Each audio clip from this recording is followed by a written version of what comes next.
नमस्कार,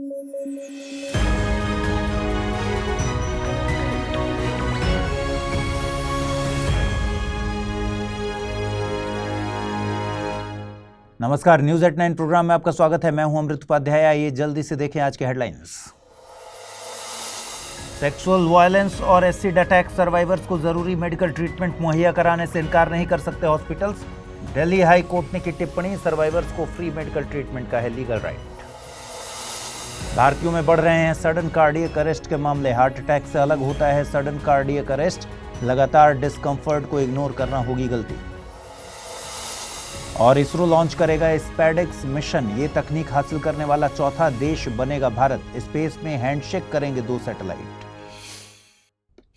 आइए शुरू करें। खबरों में आगे बढ़ने से पहले कल की बुलेटिन में हुई एक गलती को आप लोग सुधार लीजिएगा। मैंने बताया था कि शिक्षा राज्य सूची का विषय है, जो कि गलत है। हमारी टीम से इसमें गलती हुई है। शिक्षा समवर्ती सूची का विषय है। इसे 42वें संविधान संशोधन के जरिए समवर्ती सूची में शामिल किया गया था। आइए शुरू करें। दिल्ली हाई कोर्ट ने सेक्सुअल वायलेंस और एसिड अटैक सर्वाइवर्स को लेकर एक बेहद जरूरी बात कही है। दिल्ली हाई कोर्ट ने कहा है कि सभी सरकारी और निजी हॉस्पिटल्स, क्लिनिक्स और नर्सिंग होम्स सेक्सुअल वायलेंस और एसिड अटैक सर्वाइवर्स को जरूरी मेडिकल ट्रीटमेंट मुहैया कराने से इनकार नहीं कर सकते। और ये बात कोर्ट ने इस बात को ध्यान में रखते हुए कही है कि सेक्सुअल वायलेंस और एसिड अटैक सर्वाइवर्स को फ्री मेडिकल ट्रीटमेंट हासिल करने में चुनौतियों का सामना करना पड़ता है। अगर पुलिस को पता चलता है कि कोई भी medical professional, para medical professional, medical establishment, चाहे वो गवर्नमेंट का हो या फिर प्राइवेट, ऐसे सर्वाइवर्स को मेडिकल ट्रीटमेंट प्रोवाइड करने से इनकार करता है तो उनके खिलाफ भारतीय न्याय संहिता 2023 बीएनएस की धारा 200 के तहत मामला दर्ज किया जाएगा।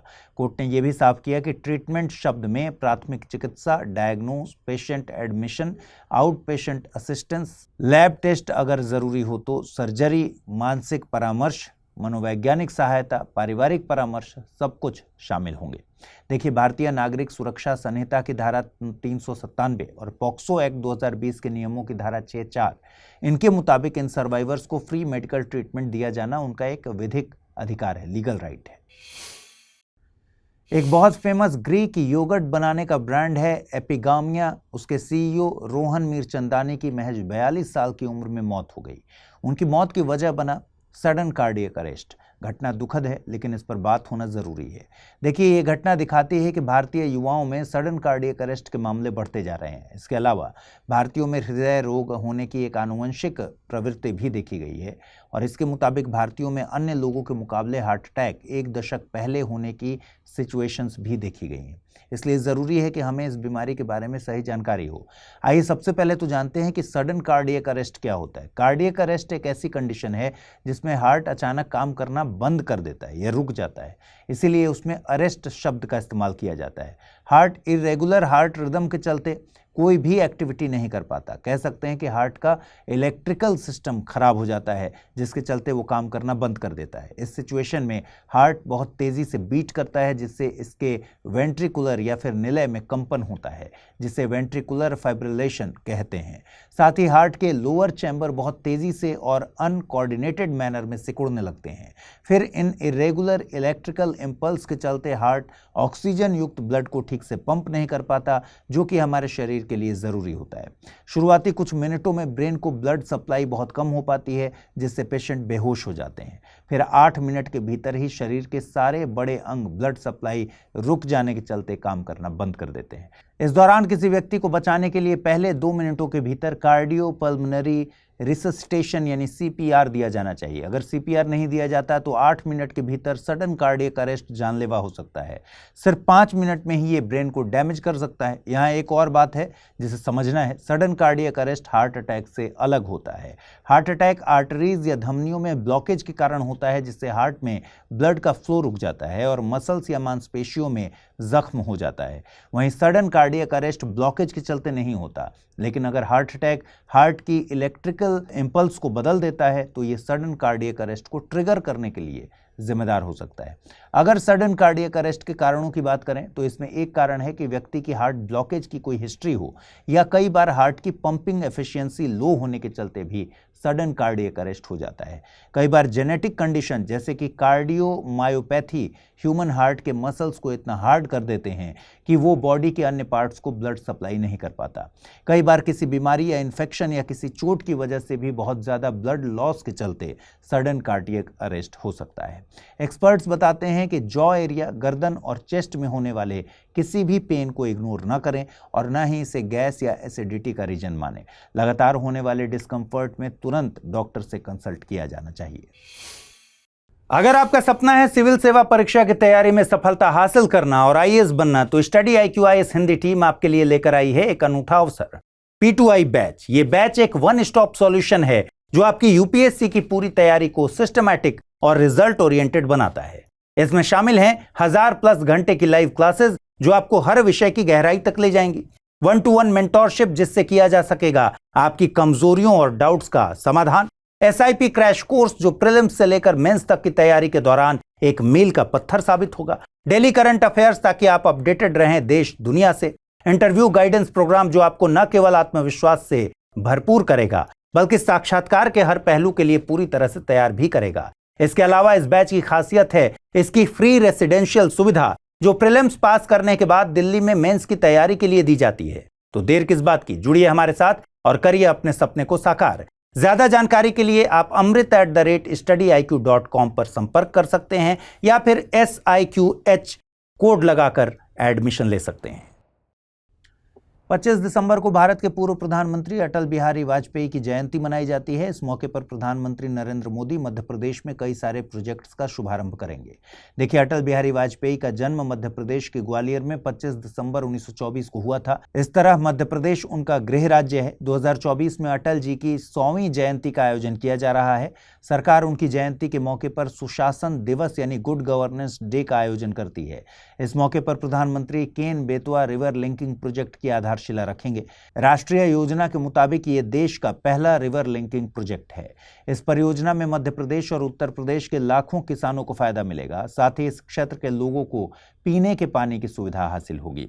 इसके साथ ही जल विद्युत परियोजनाएं हरित ऊर्जा में 100 मेगावाट से ज्यादा का योगदान देंगी। इस परियोजना से रोजगार के अनेक मौके पैदा होंगे और ग्रामीण अर्थव्यवस्था भी मजबूत होगी। इस प्रोजेक्ट के तहत केन नदी का सरप्लस पानी दौधन डैम से 221 किलोमीटर लंबी लिंक नहर के जरिए बेतवा नदी में ट्रांसफर किया जाएगा।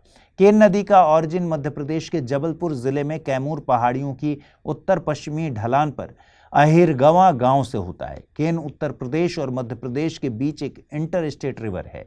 वहीं बेतवा नदी का ऑरिजिन मध्य प्रदेश के रायसेन जिले में बरखेरा गांव से होता है।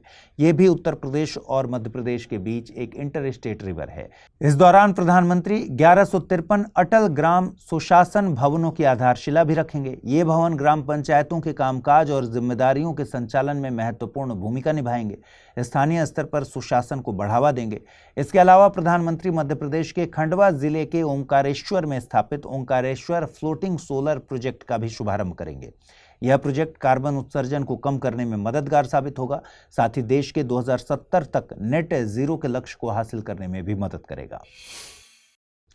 इसरो अंतरिक्ष की दुनिया में एक नया इतिहास रचने जा रहा है। दरअसल हाल ही में इसरो ने एक सोशल मीडिया पोस्ट के जरिए जानकारी दी है कि इसरो के स्पेडेक्स मिशन की लॉन्चिंग 30 दिसंबर को सतीश धवन स्पेस सेंटर श्रीहरिकोटा से की जाएगी। स्पेडेक्स मिशन का फुल फॉर्म है space docking experiment. SpaDeX mission में 2 छोटे अंतरिक्षयान, जो कि हर एक अंतरिक्षयान लगभग 220 केजी का है, ये शामिल हैं, जिन्हें PSLV-C60 द्वारा स्वतंत्र रूप से और एक साथ 55 डिग्री झुकाव पर 470 किलोमीटर वृत्ताकार कक्षा में प्रक्षेपित किया जाएगा। इस मिशन की सफलता के जरिए भारत दुनिया का ऐसा चौथा देश बनेगा जिसके पास स्पेस डॉकिंग तकनीक होगी। तकनीकी भाषा में 2 मानव निर्मित ऑब्जेक्ट को स्पेस में एक ही लाइन में रखकर जोड़ने को या कनेक्ट करने को स्पेस डॉकिंग कहा जाता है। इस मिशन के तहत 2 सैटेलाइट्स को एक ही रॉकेट द्वारा अलग अलग कक्षाओं में भेजा जाएगा और फिर इन्हें कनेक्ट किया जाएगा। ये टेक्नोलॉजी भारत के भविष्य में होने वाले लूनर मिशंस और भारतीय अंतरिक्ष स्टेशन के लिए भी जरूरी है। आइए देखते हैं आज का टर्म ऑफ द डे। आज का टर्म ऑफ द डे है एनर्जी इंटेंसिटी यानी ऊर्जा तीव्रता। ऊर्जा तीव्रता को प्रति यूनिट उत्पादन के लिए जरूरी ऊर्जा की मात्रा से मापा जाता है। किसी उत्पाद के उत्पादन में कम ऊर्जा का प्रयोग करके ऊर्जा तीव्रता को कम किया जा सकता है, जैसे कि एलईडी लाइट्स का प्रयोग। मतलब ये कि एनर्जी एफिशिएंट उत्पादों का प्रयोग करके एनर्जी इंटेंसिटी को कम किया जा सकता है। कम ऊर्जा तीव्रता का मतलब है कि देश अपनी ऊर्जा की अधिक कुशलता से उस ऊर्जा का प्रयोग कर रहा है, जिसका पर्यावरण पर सकारात्मक प्रभाव पड़ेगा। आइए देखें आज के रैपिड न्यूज में क्या है खास। गणतंत्र दिवस 2025 की परेड से पहले शुरू हो गया है विवाद। दिल्ली और पंजाब ने भेदभाव का आरोप लगाया है क्योंकि झांकी को लेकर रखे गए उनके प्रस्तावों को खारिज कर दिया गया है। रक्षा मंत्रालय ने बताया कि 15 राज्यों और केंद्र शासित प्रदेशों को अपनी झांकियां कर्तव्य पथ पर परेड के दौरान प्रदर्शित करने के लिए चुना गया है। इनमें आंध्र प्रदेश, बिहार, चंडीगढ़, दादरा और नागर हवेली, दमन और दीव, गोवा, गुजरात, हरियाणा, झारखंड और अन्य शामिल हैं। गणतंत्र दिवस 2025 के लिए झांकी का विषय स्वर्णिम भारत, विरासत और विकास होगा। चयनित झांकियां भारत की विविधता, सांस्कृतिक समावेशन और उज्जवल भविष्य को प्रदर्शित करेंगी। 24 दिसंबर को हर साल राष्ट्रीय उपभोक्ता दिवस मनाया जाता है। इस साल की थीम है वर्चुअल सुनवाई और उपभोक्ता न्याय तक डिजिटल पहुंच। इस दिन को 1986 में उपभोक्ता संरक्षण अधिनियम को राष्ट्रपति की स्वीकृति मिलने के उपलक्ष्य में मनाया जाता है। इस कानून को अस्तित्व में लाने के लिए कई संगठनों और कार्यकर्ताओं ने प्रयास किया था। उपभोक्ता संरक्षण अधिनियम के तहत प्रत्येक भारतीय उपभोक्ता को 6 अधिकार प्राप्त हैं: सुरक्षा का अधिकार, सूचना का अधिकार, चयन का अधिकार, सुनवाई का अधिकार, निवारण मांगने का अधिकार और उपभोक्ता शिक्षा का अधिकार। जीएसटी परिषद ने ट्रैक एंड ट्रेस मैकेनिज्म को मंजूरी दे दी है, जिससे सिगरेट और पान मसाला जैसी कर चोरी की संभावना वाली वस्तुओं पर नजर रखी जाएगी। इसके तहत उत्पादों या उनकी पैकेजिंग पर एक अद्वितीय पहचान चिन्ह UIM लगाया जाएगा। इससे सरकार को उनकी सप्लाई चेन में मूवमेंट को ट्रैक करने में मदद मिलेगी। दरअसल सिगरेट उद्योग में बड़ी मात्रा में तस्करी होती है, जिससे सरकार को हर साल 21,000 करोड़ रुपए का नुकसान होता है। विश्व स्वास्थ्य संगठन ने भी तंबाकू उत्पादों में अवैध व्यापार को रोकने के लिए ऐसे तंत्रों का समर्थन किया है। यूरोपीय संघ, UK और तुर्की जैसे देशों में भी इसी तरह की प्रणाली लागू है। प्रसिद्ध फिल्मकार श्याम बेनेगल का 23 दिसंबर को मुंबई में निधन हो गया। वे समाज में हाशिए पर रहने वालों की कहानियों को अपनी फिल्मों के जरिए उजागर करते थे। अंकुर, निशांत, मंथन जैसी फिल्मों में उन्होंने ग्रामीण भारत और शोषित वर्ग के संघर्ष को दिखाया है। बेनेगल ने भारतीय समाज के बदलते रूपों को बेहतरीन तरीके से पर्दे पर उतारा। वे टेलीविजन में भी सक्रिय रहे। भारत एक खोज और संविधान जैसी सीरीज का उन्होंने निर्देशन किया। फिल्म जगत को दिए गए योगदान के लिए उन्हें पद्मश्री और पद्म भूषण से सम्मानित किया गया था। इसके अलावा उन्होंने कई नेशनल अवार्ड जीते और 2005 में दादा साहेब फाल्के अवार्ड से भी उन्हें सम्मानित किया गया था। जम्मू कश्मीर के राजौरी जिले के गांव में एक अज्ञात बीमारी के कारण मौतों का सिलसिला बढ़ता जा रहा है, जिससे मरने वालों की संख्या 9 हो गई है। बीते दिन एक और महिला की मौत हुई। सभी मृतक एक ही गांव के 2 परिवारों से हैं। सरकार ने मामले की जांच के लिए एक केंद्रीय विशेषज्ञों की टीम गठित की है और राजौरी में तेजी से परीक्षण करने के लिए BSL-3 मोबाइल लैब वहां भेजा गया है। विशेषज्ञों की टीम पानी और खाद्य सामग्री के सैंपल ले चुकी हैं, लेकिन फिलहाल बीमारी की पहचान नहीं हो पाई है। आइए जल्दी से देखें आज के बुलेटिन पर आधारित प्रश्न। पहला सवाल है, भारत सरकार द्वारा सुशासन दिवस कब मनाया जाता है? 25 दिसंबर, 26 नवंबर, 19 नवंबर या फिर 25 सितंबर? दूसरा सवाल है, हाल ही में श्याम बेनेगल का निधन हो गया, उनका संबंध था सिनेमा, विज्ञान, राजनीति या फिर अर्थशास्त्र से? आइए देखें पिछले बुलेटिन में मैंने क्या सवाल पूछे थे, उनके सही जवाब क्या है। पहला प्रश्न था, निम्नलिखित में से कौन सा देश गल्फ कोऑपरेशन काउंसिल यानी GCC का सदस्य देश नहीं है? ईरान, सऊदी अरब, ओमान या फिर बहरीन? सही जवाब है ईरान, इसका मतलब ऑप्शन ए। और अगला प्रश्न था, निम्नलिखित कथनों पर विचार कीजिए। भारतीय वन स्थिति रिपोर्ट ISFR को फॉरेस्ट सर्वे ऑफ इंडिया के द्वारा तैयार किया जाता है। ये रिपोर्ट हर साल जारी की जाती है। भारत में कुल फॉरेस्ट कवर और ट्री कवर देश के भौगोलिक क्षेत्रफल के 25.17% के बराबर है। सही कथनों को चुनना था, केवल 1 और 2, केवल 2 और 3, केवल 1 और 3 या फिर 1, 2 और 3। और सही जवाब है विकल्प सी, यानी केवल पहला और तीसरा कथन सही है। दूसरा कथन गलत है, क्योंकि ये रिपोर्ट हर साल नहीं बल्कि हर 2 साल में एक बार जारी की जाती है। तो आज इस बुलेटिन में इतना ही। परसों रात 9 बजे आपसे मुलाकात होगी। क्रिसमस की आपको बहुत सारी शुभकामनाएं। क्रिसमस की छुट्टी रहेगी तो कल मुलाकात नहीं होगी, परसों रात 9 बजे मिलते हैं। आप अपना ख्याल रखिएगा, ठीक से पढ़ाई कीजिएगा। अगर आप इस बुलेटिन की PDF हासिल करना चाहते हैं, अमृत उपाध्याय 007 टेलीग्राम चैनल है जिस पर इसकी PDF रोजाना मिलती है। आज जो सवाल मैंने पूछे हैं उनके सही जवाब भी आपको कमेंट सेक्शन में देने हैं। नमस्कार।